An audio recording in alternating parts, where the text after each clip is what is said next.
Breaking economic news now. The July jobs report is out, and 1.8 million jobs were added last month. The unemployment rate dropped to 10.2%, down from 11.1% in June. And with us now, former Treasury official and Morning Joe economic analyst Steve Rattner. So, Steve, the numbers, you can't ever say double-digit unemployment is good, but certainly it seemed to be going in the right direction this past month. What can you tell us? Yeah, Joe, that's right. We are certainly, things are improving, although dramatically more slowly than they were improving. In the prior month, we added about, I think, 4.8 million jobs, and now we're adding 1.8 million jobs. We had lost 22 million jobs, and so we still have something like 15 million jobs left that we need to add to get back to where we were, a little bit less than that. And so it's a long way back. And so what the picture is, to get to the bottom line, the picture that we're seeing today is of an economy that is recovering. As you say, we're adding jobs. The unemployment rate is edging down. But it's not a V-shaped recovery. It's not the kind of quick bounce back that some people early in this pandemic thought might happen. It's a slow and slowing recovery back. And much of the other economic data that we are seeing points to the same situation, an economy that is not growing as fast as it was and not as fast as we hoped it would, obviously, because we are starting to have to shut things down again because we are not controlling this virus properly. So, Steve, we throughout the month, it seems that we get economic signals, contradictory economic signals. We get concerns, legitimate concerns, obviously, from the Fed chairman. And we hear that the economy is slowing down, that the panic's reemerging. And then we'll get a report like this, a monthly report like this, that will seem to undermine a lot of those previous reports. I know two things can be true at the same time. There can be segments of the economy that are struggling along still, even while people are getting back to work. But why is it that it seems that we are getting contradictory signals on the state of the U.S. economy every day?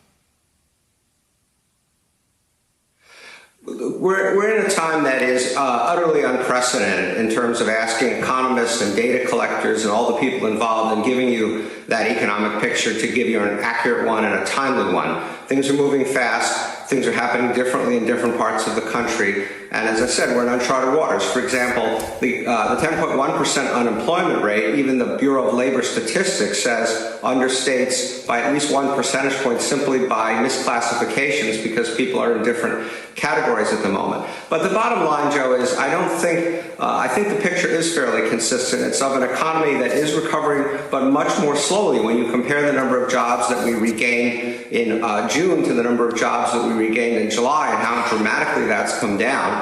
I think it's consistent with what people like Fed Chairman Powell are saying, which is that the recovery is losing steam, it's ebbing. And remember also, this report that we saw today was taken in mid-July. The data was collected in mid-July. We saw the new claims for unemployment insurance number come out earlier this week, and it also shows a picture of an economy very slowly recovering, but where more than 1 million people are still being laid off or claiming unemployment insurance every week. And so I think the picture is roughly consistent, as I said. One other thing about the jobs picture that is concerning is that when you look inside the number of people who are unemployed, it is shifting from people who tell the data collectors, I'm unemployed because I was temporarily laid off or I was furloughed, to people saying to the data collectors, I was basically permanently dismissed or laid off or fired or whatever. And so the structure and the situation within the labor force is somewhat worrisome, but as I said, it's a slow recovery and also one that sits on the edge of tipping one way or the other, depending upon how good a job we do controlling the virus. And the last point I'd make is that if you needed any evidence that we are desperately in need of this new stimulus package, I think these kinds of reports are it, because even though we're recovering, it is way too slow and it doesn't capture the effects of the $600 a week that expired a week ago that people are not going to get anymore, the PPP that expired at the end of July, and so on and so forth. Steve, you led me right into my next question, which is now we're a week away from that last $600 a week check going out to people who need it so badly. And we know this morning that Congress is basically nowhere in their negotiations with the White House as well, and they're saying as much out loud. So what is the impact if this goes on for another week, another 2 weeks, deep into August? What do you see as happening to next month's numbers, for example? I think Willie, it can only get worse from here. I think that the failure of Congress and the White House to agree on something is going to have could have profound economic consequences. The fact that we did have a substantial and quick rebound after we hit bottom in the spring was considerably due to the quick and effective response by Congress as well as by the Federal Reserve. And if they, at this point, take their marbles and go home, so to speak, because they can't reach an agreement, it's going to have very negative consequences for the economy. It's a very odd situation where Mitch McConnell cannot deliver his caucus for a package that is meaningful. And so essentially he's having to negotiate with the Democrats. And then you have the White House, which changes its mind, it seems like every day, on what they want. And so it's a pretty ugly picture from Congress and very disappointing that they can't respond the way they did earlier in the spring.